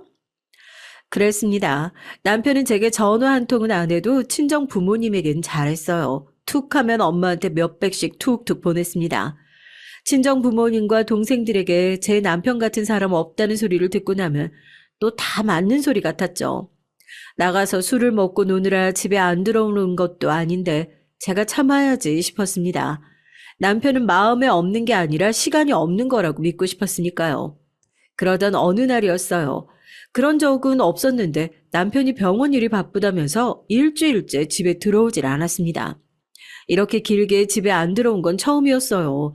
전 병원 일도 병원 일이지만 이러다 남편 몸이 상할까 걱정이 됐습니다. 전 갈아입을 옷과 간식들을 만들어서 병원에 찾아갔죠. 평소에도 급할 땐 제가 병원으로 옷이며 속옷을 가져다 주기 때문에 그날도 병원 로비에서 남편에게 전화를 걸었어요. 그런데 남편이 전화를 받지 않더라고요. 많이 바쁜가 싶어 저는 의국으로 찾아갔어요. 싸온 옷과 간식만 두고 가려고요. 그런데 의국에서 만난 인턴들이 저를 보고 꾸벅 인사를 하더니 이상한 소리를 했습니다. 남편도 없는데 병원에 웬일로 오셨냐고요. 더군다나 저더러 같이 휴가 가신 거 아니냐입니다. 전 순간 뒷골이 쎄했어요. 글쎄 제 남편이 며칠째 휴가 중이랍니다. 세상에 어떻게 이런 일이 있을 수 있죠? 전 병원에서 나오는데 순간 머리가 어지러웠어요. 벽을 잡고 비틀거렸습니다. 남편에게 속았다는 분노와 서러움이 몰려왔죠. 그게 결혼한 지 1년도 안 됐을 때 일이에요. 남편은 워낙 공사다망한 분이라 그때까지도 저와 한 집에서 같이 밥을 먹은 게 손에 꼽힐 정도였죠. 그런데 제게 말도 안 하고 휴가를 며칠씩이나 내다니요. 제가 아니면 도대체 누구와 휴가를 보낸다는 건지 이해가 되질 않았습니다. 저는 혼자 별의별 생각이 다 들었어요. 남편이 저를 속이고 어디서 뭘 하고 있는 건지 말도 안 되는 상상으로 아무것도 할 수가 없었습니다. 전 잠도 잘 수가 없었고 밥도 먹을 수가 없어서 남편에게 계속 전화를 걸었어요. 받을 때까지 계속했습니다. 남편은 새벽 1시까지도 전화를 받지 않더라고요. 그러다가 새벽 2시가 넘어가자 남편에게 전화가 왔어요. 제게 무슨 전화를 이렇게 많이 했냐고, 무슨 일 생겼냐고 걱정하듯 굴더라고요. 전 남편이 가소로웠습니다. 전 결혼하고 처음으로 남편에게 큰 소리를 냈어요. 무슨 일은 내가 아니라 당신한테 있는 것 같은데 당신 지금 어디야? 거짓말할 생각하지 말고 사실대로 말해. 전 소리를 지르면서도 눈동자에 눈물이 가득 고였습니다. 남편이 정말 저를 속인 거라면 앞으로 어떻게 해야 하나 무서웠어요. 그게 사실은 당신 놀랄까 봐 내가 말을 안 했는데 지금 내가 있는 곳으로 좀 와줄 수 있어? 남편은 제 예상과 달리 차분했습니다. 그러고는 웬 주소를 보냈어요. 저더러 그쪽으로 오라고요. 전 애써 화를 달래며 곧바로 택시를 잡아 타고 남편이 보낸 주소로 갔습니다. 도대체 무슨 대단한 일이길래 아내 몰래 휴가를 내고 이 새벽에 오라가라 하는 건가 싶어서요. 그런데 제 눈앞에 믿기지 않는 일이 벌어졌습니다. 남편이 저를 부른 곳은 텅 빈 편의점이었어요. 서프라이즈 하려고 한 건데 당신이 내가 말 안 하고 휴가 쓴 것 때문에 혼자 또 이상한 상상하는 것 같아서 할 수 없이 미리 공개해야겠다. 그게 도대체 무슨 소리야? 이 편의점은 또 뭐고? 이 편의점 어때? 자리 좋지? 이 새벽에 텅 빈 편의점은 왜? 의사 다 때려치고 편의점이라도 차리게? 나 말고 장모님 드리려고 그러지. 순간 전 남편이 무슨 소리를 하는 건가 싶었어요. 그런데 남편 말이 저희 친정 어머니께서 환갑을 훌쩍 넘기시고도 아직도 마트에서 일하시는 게 마음이 쓰였답니다. 일하면서 아버지까지 돌보시느라 고생이 많으셨으니까요. 그래서 남편을 어떻게 하면 어머니가 일을 적게 하고 노후를 조금이라도 편하게 보내실 수 없을까 하다가 편의점이 생각났답니다. 그래서 병원에 휴가를 내고 편의점 자리를 알아보러 다녔대요. 저희 어머니 생신에 맞춰 서프라이즈 선물로 편의점을 드리려고요. 그러고 보니 다음 달이 친정엄마 생신이었어요. 저도 생각하지 못하고 있던 걸 남편은 먼저 생각해 준 것이었습니다. 제가 그때 얼마나 울었는지 몰라요. 남편에게 미안해서요. 아무리 돈이 많고 능력이 있어도 사실 쉬운 일은 아니잖아요. 어떤 남자가 처갓집 위에서 편의점까지 차려주겠어요. 그것도 병원에 휴가까지 내고 본인이 발품까지 팔아가면서요. 전 이런 남편을 의심해야 했다는 것이 너무 창피했습니다. 누가 봐도 너무 좋은 남편인데 뭐가 지옥 같은 결혼 생활이냐고요? 본격적인 제 결혼 생활은 그때부터 시작이었습니다. 저희 결혼 생활에 복병이 있었어요. 바로 시댁 식구들이었죠. 저희 시어머니는 대단한 분이었습니다. 제가 지금까지 살면서 본 사람 중에 가장 막무가내인 분이었어요. 막무가내라는 표현도 최대한 좋게 한 거예요. 제 속마음을 얘기하자면 무식 그 자체였습니다. 저런 어머니에게서 어떻게 의사 아들이 나왔을까 매일 볼 때마다 신기했어요. 어느 정도길래 그러냐고요? 시어머니는 소리만 지르면 뭐든지 다 되는 줄 아는 분이었습니다. 결혼하고 첫 명절 때예요. 명절 며칠 전에 회사에 있는데 제게 연락이 왔죠. 시어머니께서 같이 장 보러 가게 차 가지고 오라고 하시더라고요. 전 당연히 주말에 오라는 얘기인 줄 알았습니다. 저야 당연히 회사에 있었으니까요. 그래서 알겠다고 하고 끊었습니다. 그런데 30분 후에 또 전화가 오더라고요. 왜 안 오냐고요.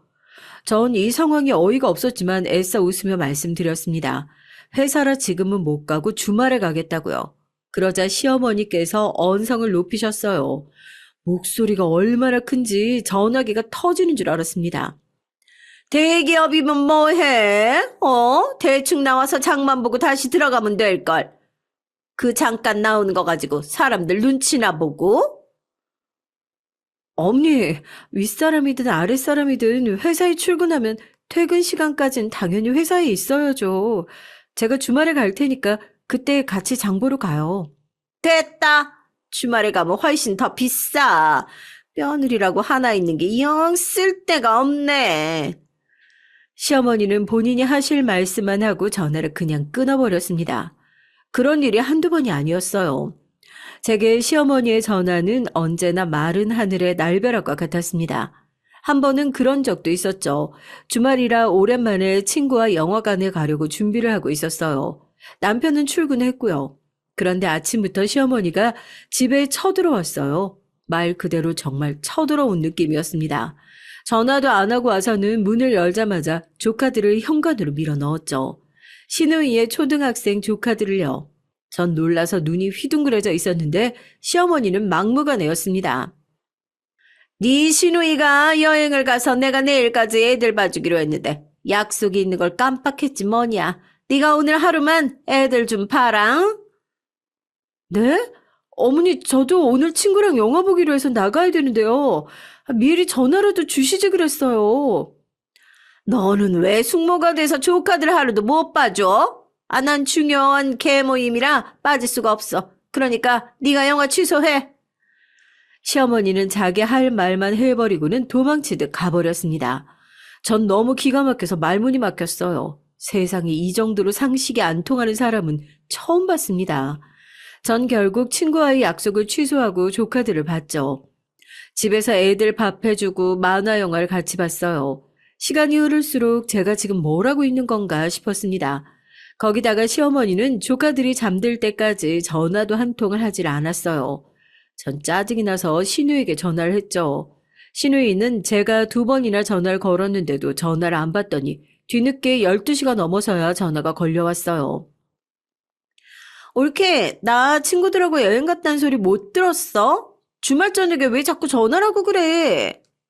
신우이는 자기 자식들이 우리 집에 있는지도 모르더라고요. 거기다가 아무리 여행을 갔어도 그렇지 이 시간에 도대체 뭘 하는 건지 주변의 남자 목소리까지 들렸습니다. 전 자초지종을 설명했어요. 시어머니께서 저녁에 애들 데려가시기로 했는데 지금까지 전화를 안 받으신다고요. 아버지 회식이라더니만. 엄마도 아줌마들하고 술 먹고 노나 보네. 아, 애들 잠들었으면 그냥 재워. 외숙모가 조카들 하루 데리고 잘 수도 있지. 아, 뭘 자꾸 전화를 해. 오늘 하루만 올케가 데리고 자. 내가 내일 데리러 갈게. 가정교육이라는 건 정말 무시 못하는 거잖아요. 시누이는 시어머니랑 완전 복사판이었습니다. 시어머니도 사람을 만나서 밤새도록 술 먹고 노는 걸 좋아했는데 시누이도 똑같았어요. 툭 하면 시어머니한테 애를 맡기고 놀러 다니는 것 같더라고요. 뭐 노는 거야 뭐가 문제겠어요. 저한테까지 피해를 주니까 그게 문제였죠. 다음날 애들을 데려간다던 시누이는 점심때가 지날 때까지 코빼기도 안 보였습니다. 제 전화도 안 받고요. 전 이대로 안 되겠다 싶어 조카들을 데리고 시댁으로 갔습니다. 그나마 시누이 집으로 바로 가려던 걸 참고 시댁으로 간 거예요. 그런데 시어머니는 저를 보자마자 눈을 흘겼습니다. 제가 시댁까지 올 거라고는 생각도 못했나 보더라고요. 저와 조카들이 들어서자 시아버지가 자리에서 벌떡 일어나셨습니다. 세아가 네가 애들을 데리고 왔어? 얘들 엄마 뭐하고? 여행 가셨다고 해서 제가 하루 봐줬는데 데리러 온다는 시간이 훨씬 지났는데 전화를 계속 안 받으시더라고요. 그래서 오랜만에 어머님 아버님이랑 저녁도 같이 먹을 겸 조카들도 아예 데리고 왔어요. 형님더러 그냥 이쪽으로 오라고 하려고요. 이에는 이, 눈에는 눈이었습니다. 시어머니와 시누이가 저에게 뻔뻔하게 구니 저도 똑같이 해야지 별 수 있나요? 그런데 순식간에 분위기가 나빠졌어요. 시아버지께서 표정이 우락부락해지시더니 버럭 시어머니에게 화를 내셨습니다. 이게 집에 이거 애 둘씩이나 딸린 유부녀가 애 맡기고 어디 갔어? 또 어디서 술 퍼마시고 있는 거 아니야? 그때까지 저도 시댁 일은 잘 몰랐었는데 그날 다 알게 됐습니다. 사실 시아버지가 굉장히 보수적이고 권위적이세요. 자기밖에 모르는 시어머니랑 시누이 둘 다 시아버지 앞에서는 꼼짝 못할 정도로 무서웠죠. 제 앞에서랑 시아버지 앞에서의 모습이 너무 달라서 신기할 정도였고요. 같은 사람이 맞나 싶어서요. 저희 시댁은 시아버지가 모든 경제권을 쥐고 계세요. 시아버지는 젊어서 자수성가한 사업가라 재산이 꽤 많습니다. 남편 말이 시아버지 덕분에 시어머니랑 시누이는 평생 일도 안 하고 놀고 먹으며 돈 쓰는 것만 했대요. 시아버지께서 젊을 땐 일만 하시느라 너무 바빠서 가정에 소홀했답니다. 돈만 열심히 벌어다 주신 거죠. 반면 시어머니와 시누이는 유흥을 좋아해요. 술도 좋아하고 춤추러 다니는 것도 좋아합니다. 감시하는 사람이 없으니 두 분 다 매일 놀러 다니며 시아버지가 벌어다 주는 돈으로 열심히 놀고 다녔던 거죠. 말이 좋아 유흥이지 사실 술은 사건 사고와 떼어 놓을 수도 없잖아요. 매일 술 먹고 놀다 보니 여러 번 사고를 쳤나 보더라고요. 시누이는 술만 먹었다 하면 사람들과 시비가 붙어서 지구대에 잡혀간 적이 한두 번이 아니랍니다. 그럴 때마다 시아버지가 몇 번이나 빼줬고요. 그래서 급하게 시집을 보냈어요. 시누이의 남편인 아주버님도 시아버지가 여기저기 수소문에 소개해준 남자예요. 시누이의 평소 행실을 아는 사람들은 다들 결혼을 꺼리다 보니 아예 모르는 사람을 데려다 소개를 해준 거죠. 지구대 정도 드나들던 시누이는 애교였습니다. 시어머니는 아주 대형 사고를 치셨대요. 시아버지가 보시기엔 시어머니와 시누이가 사치가 심하다고 생각하셨나 봐요.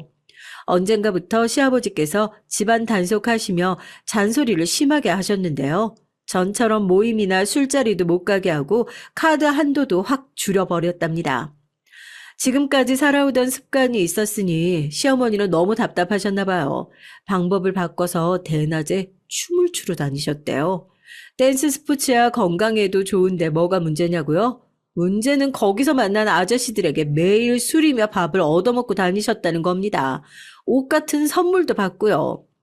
아저씨 중 한 분의 아내가 그 사실을 알고 집까지 찾아왔어요. 시아버지도 있는 앞에서 시어머니의 머리를 잡으며 상간녀 취급을 한 거죠. 그 일로 집안이 아주 발칵 뒤집혔었대요. 이 얘기인 시아버지에게 직접 들은 얘기입니다. 조카들을 데리고 간 날 시아버지께서 저와 함께 저녁을 드시면서 반주를 하시더니 갑자기 옛날 얘기를 끄집어내셨어요. 세상에 어디 할 짓이 없어서 다 늙은 아줌마가 남자들한테 빌붙어서 등을 쳐먹어. 어이구, 내가 남보기 부끄러워서 살 수가 없다, 살 수가 없어. 아이, 며느리도 있는데 그 얘기를 여기서 뭐하러 또 꺼내고 그래요? 그 성질 더러운 시어머니가 시아버지 하는 말이라면 꼼짝을 못하셨죠. 시아버지가 무슨 엄한 소리를 해도 다 듣고 넘겼습니다. 전 저희 시어머니가 보통은 아니신 분이라는 건 알고 있었지만 아무리 그래도 다 큰 자식이 둘이나 있으신 분이 아무리 술 먹고 노는 게 좋아도 그렇지 어떻게 그런 짓까지 할 생각을 했을까 싶어요. 여러모로 대단하신 분이었습니다. 지도 사람이라고 부끄러운 줄은 아나 보지? 어이구, 내가 며느리 앞이라 여기까지만 말하지만 내가 보살이다, 보살이야. 저런 여자를 애들 엄마라고 지금까지 참고 살았으니. 시아버지 앞에서 깨갱하는 모습을 보고 있으면 시어머니가 안쓰러운 것 같다가도 제 앞에서 하는 행동을 보면 역시 사람은 고쳐 쓰는 게 아니다라는 생각이 절로 들었어요. 시아버지 앞에서만 찍소리 못하는 거니 나가서는 남들한테 민망할 정도로 몰상식하게 구셨으니까요. 저한텐 말할 것도 없고요. 저녁 늦게나 돼서야 시누이는 시댁으로 조카들을 데리러 왔습니다. 시누이는 시아버지 앞에서는 제게 연신 고맙다고 했고요. 그 모습이 너무 가식적이고 어색해서 저도 어떻게 대꾸를 해야 할지 모르겠더라고요. 시누이는 시아버지에게 된통 혼났습니다. 다른 사람도 아니고 올케한테 애들을 맡기고 여행 가는 신우가 어딨냐고요. 한 번만 더 저에게 시집살이 시키면서 신우의 흉내 냈다가 다시는 애들 안 봐주겠다고 선전포고를 했습니다. 저는 애써 표정을 감췄지만 왠지 속이 후련하더라고요. 그런데 당황스러운 일이 벌어졌습니다. 집에 가려고 시댁을 나오는데 시어머니께서 굳이 마중을 하겠다고 쫓아나오시더라고요. 그러더니 갑자기 저를 벽에 밀어붙였어요. 이게 콤인 줄 알았더니 알고 보니까 백녀시였네. 저는 시어머니의 말과 행동에 너무 놀라서 어안이 벙벙했습니다. 거지 같은 게 아무것도 없으면 괜히 깝치지 말고 얌전하게 있어. 안 그러면 내 아들 옆에서 날려버릴 거니까. 어머니, 제가 뭘 어쨌다고 그런 막말을 하세요? 저랑 준우 씨 사랑해서 결혼했는데 어머니 말 한마디에 쉽게 헤어질 사이 아니거든요? 착각은 자유지. 내 아들이 미쳤냐? 너 같은 거지를 사랑하게? 내가 세상에서 내 아들을 제일 잘 알아. 내 아들이 얼마나 똑똑한데. 네가 거지 같은 집구석 딸내미라 만만해서 결혼한 거야. 그래야 돈 주면 네가 알아서 시댁에도 잘하고 내 아들 내줘도 잘할 것 같아서. 그러니까 쉽게 말해. 너는 우리 집 종인 거지. 전 시어머니의 말에 진심으로 충격을 받았습니다. 아무리 제가 조카들을 데려와서 시아버지에게 싫은 소리 좀 들었다고 해도 그렇지 어떻게 시어머니란 사람이 며느리한테 저런 소리를 할 수 있나 싶었어요. 전 고민하다 남편에게도 말 못했습니다. 시어머니의 말이 당연히 사실이 아닌데 남편한테까지 말해서 둘 다 힘들어할 필요는 없으니까요. 그러던 중 아이가 태어났어요. 정말 눈에 넣어도 아프지 않는다는 말이 무슨 소리인지 알겠더라고요. 정말 너무 예뻤습니다. 하지만 문제가 있었어요. 저도 남편도 둘 다 직장을 그만둘 수가 없는 상황이다 보니까 육아휴직이 끝나면 앞으로 어떻게 해야 할지 생각을 했습니다.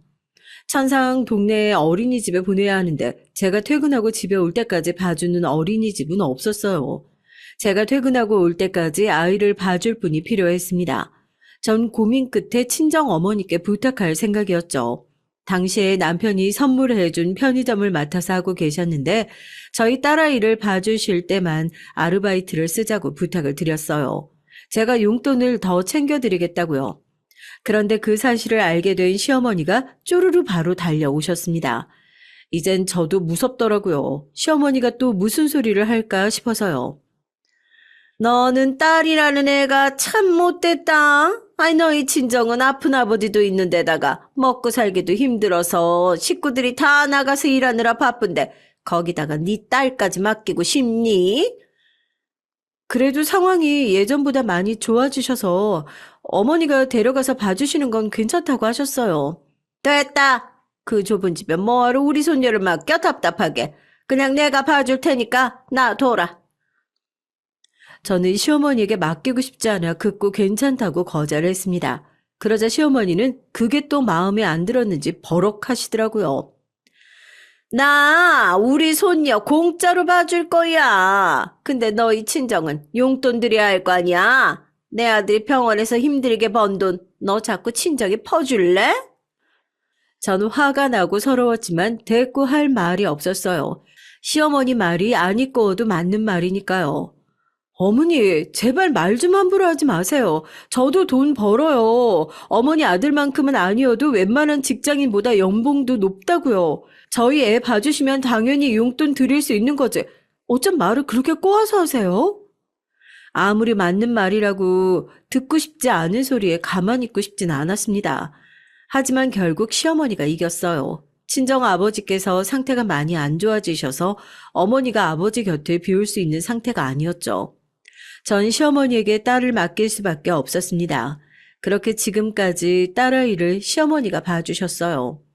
애를 맡기는 죄인이 지난 몇 년 동안 크고 작은 일이 있어도 웬만하면 참고 넘어갔습니다. 그리고 최근엔 제게도 힘든 일이 생겨서 사실 시어머니까지 신경 쓸 수가 없었고요. 그러던 어느 날이었습니다. 퇴근하고 집에 가고 있는데 딸아이 어린이집에서 연락이 왔어요. 저희 시어머니가 애를 데리러 안 오셨다고요. 전 놀라서 먼저 너무 죄송하다고 사과를 드렸습니다. 딸이 벌써 하원하고도 남을 시간인데 아직도 어린이집에 데리러 안 가셨다는 게 말이 되질 않았죠. 연락도 없이 말이죠. 전 한 달 후에 어린이집으로 달려갔습니다. 어린이집에 저희 딸만 혼자 덩그러니 앉아있더군요. 전 순간 너무 속상했어요. 그런데 그때 어린이집 선생님께서 조심스럽게 얘기를 하셨습니다. 사실은 할머니께서 자주 늦으세요. 한두 번은 저희도 이해했는데 최근엔 거의 매일 한두 시간씩 늦으셔서 저희가 그렇게 하시면 안 된다고 말씀드렸더니 소리 지르고 난동을 부리셨어요. 전 너무 놀랐습니다. 전 처음 듣는 얘기였거든요. 그때 선생님께서 어린이집 안의 CCTV 영상을 보여줬습니다. 선생님 말씀이 맞았어요. 시어머니께서 난동을 피우셨더군요. 얼씨구, 돈은 꼬박꼬박 받아가면서 애 그거 잠깐 봐줬다고 노인네한테 빨리 오라 마라 하는 거야?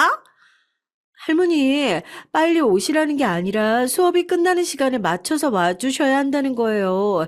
저희가 다른 아이들도 있어서 주화만 보고 있을 수가 없거든요. 우리 애가 밥을 달래, 물을 달래. 그냥 혼자 얌전히 앉아있는 애. 그거를 잠깐 봐주기 싫다는 거야? 뭐 이딴 데가 다 있어. 여기 원장 나오라고 해. 주 아빠가 누군 줄 알고 이따위로 대접을 해? 원장 나와! 애 앞에서 소리를 지르는 것만으로도 부족해서 선생님 어깨를 밀치고 의자를 발로 찼습니다. 영상으로만 봐도 딸아이가 겁에 질린 게 보였죠. 전 너무 창피하고 화가 나서 서 있을 수가 없었습니다.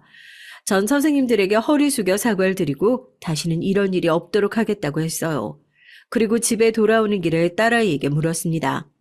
어린이집에서 그런 일이 있었는데 왜 엄마에게 말하지 않았냐고요. 할머니가 엄마 아빠한테 말하지 말라고 했어.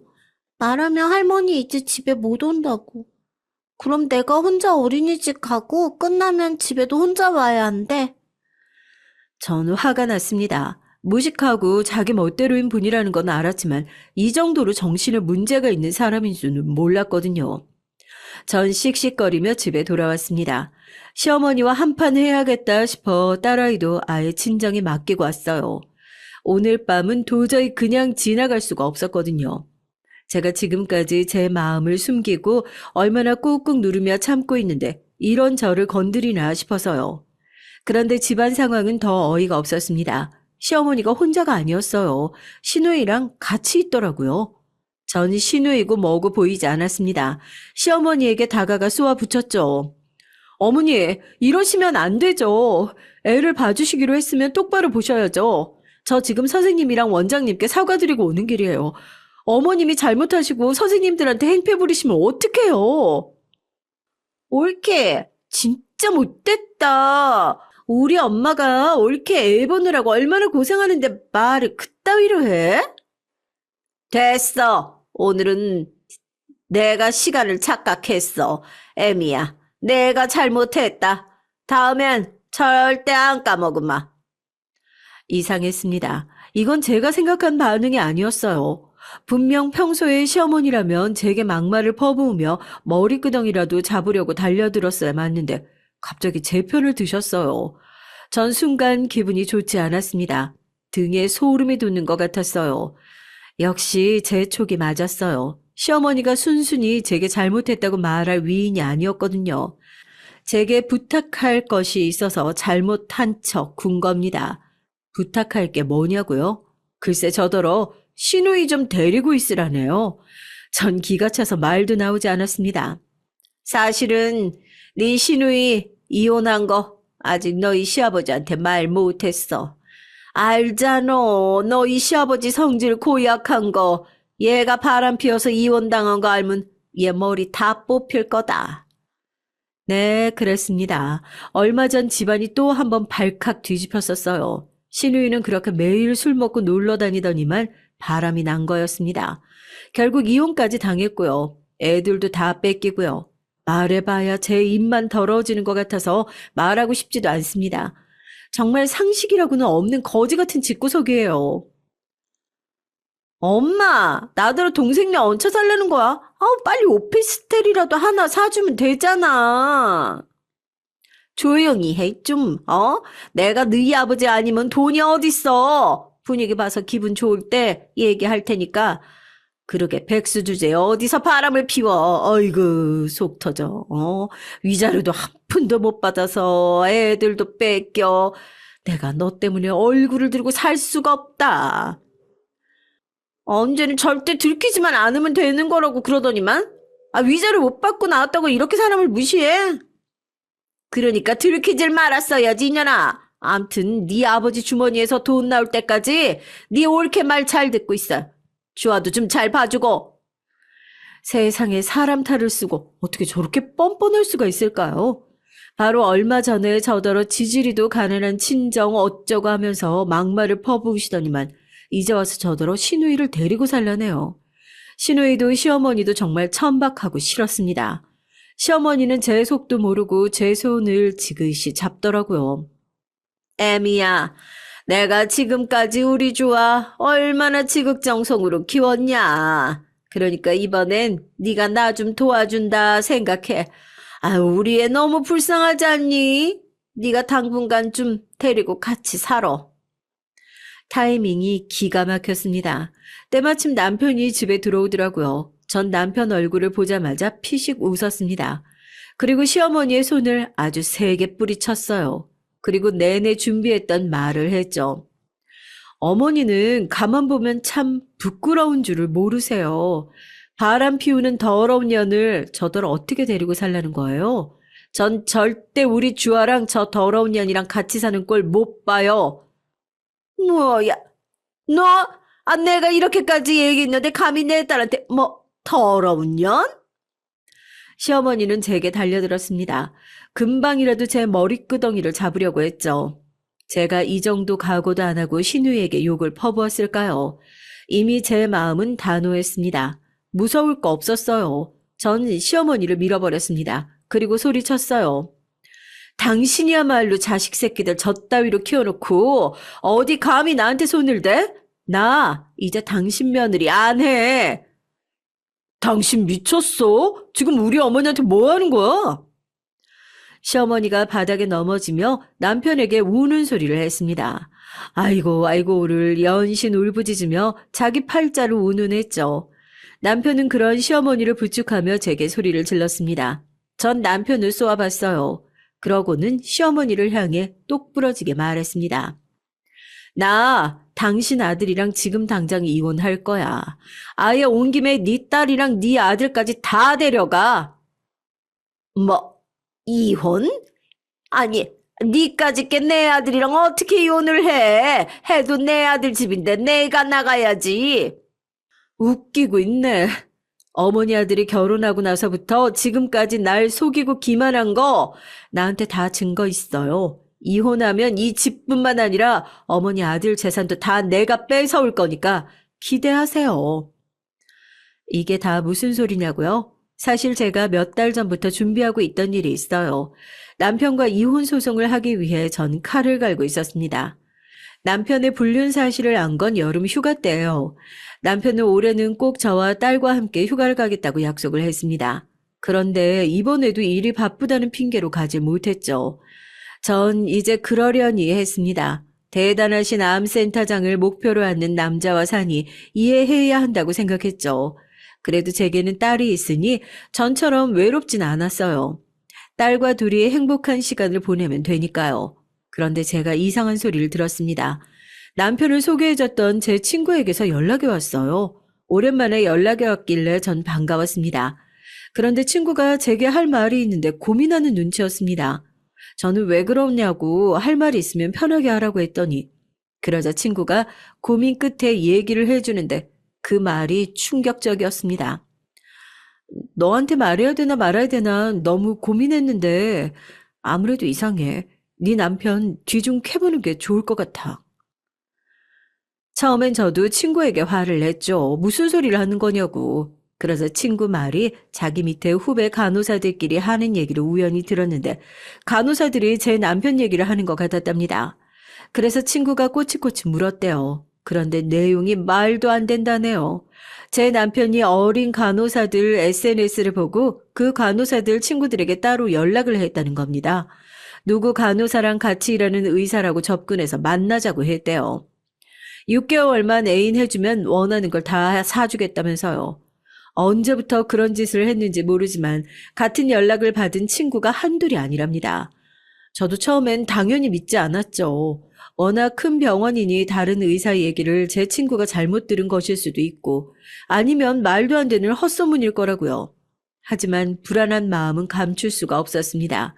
전 결국 남편의 뒤를 캤어요. 불륜을 찾아주고 증거를 모아준다는 전문 업체에 의뢰를 했습니다. 의뢰하면서도 절대 아닐 거라고 믿었어요. 그런데 돌아온 대답은 경악스러웠습니다. 사모님, 아주 질이 안 좋은 분한테 걸리셨네요. 남편분께서 몇 년 동안 아주 대놓고 불륜을 저질렀는데 전혀 모르셨어요? 심부름센터 직원 말이 이런 경우는 처음 본답니다. 별로 알아볼 것도 없이 너무 허술해서 증거가 수두룩하대요. 남편은 결혼하고 나서 바람을 피운 게 아니라 그냥 사람 자체가 문제가 있는 사람이었어요. 결혼 전부터 저를 속인 거였습니다. 시어머니가 지나가는 말로 한 게 다 사실이었어요. 제가 거지 같은 집구석 딸이라 자기 아들이 만만해서 데려다 놓은 거라고요.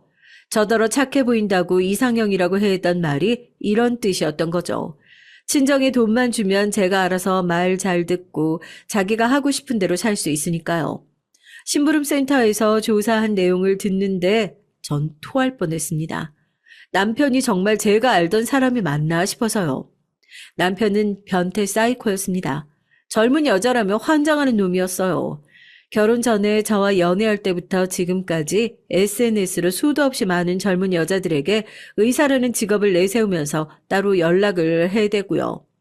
만나면 명품 사주고 용돈도 주면서 놀고 다녔던 겁니다. SNS에 이미 증거가 수두룩했어요. 불륜녀들이 알아서 SNS에 남편이 사준 물건들을 다 찍어서 올려놨더라고요. 친절하게 설명까지 다 붙여서요. 우리 미래 땡땡 암센터장님이 사주신 샤넬백 고마워요, 사랑해요. 의사 가운 입은 우리 자기 너무 섹시해. 출장 다녀오면서 찾아준 가방 고마워. 우리 다음 휴가는 무조건 파리로 가기다. 함께 찍은 사진도 있었는데 그나마 양심은 있는지 얼굴은 가렸더라고요. 그럼 뭐 하겠어요? 가운데 버젓이 이름이랑 병원 마크가 적혀 있는걸요. 이 정도로 멍청하게 증거를 다 흘리고 다녔는데 저만 모르고 있었더군요. 한 가지 더 알아낸 게 있었습니다.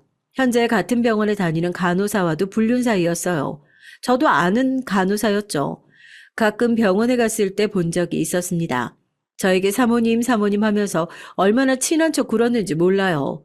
그 간호사와는 꽤 오래된 관계랍니다. 주고받은 메시지가 상당한데 둘이 아주 좋아 죽더라고요. 저한테 일 때문에 학회에 간다, 출장 간다고 했던 게 다 그 상간녀 간호사와 함께 놀러 갔던 거였어요.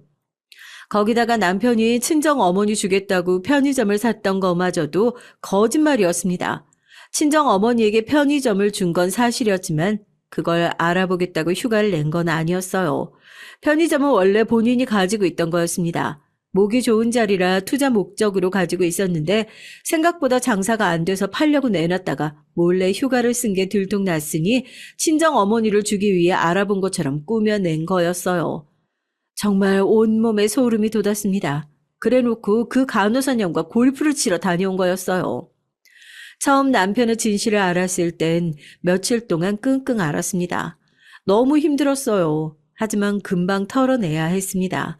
제게는 딸이 있으니까요. 그리고 악마 같은 새끼가 작정하고 저를 속이려고 한 건데 제가 어떻게 피할 수가 있었겠어요. 전 다 필요 없었습니다.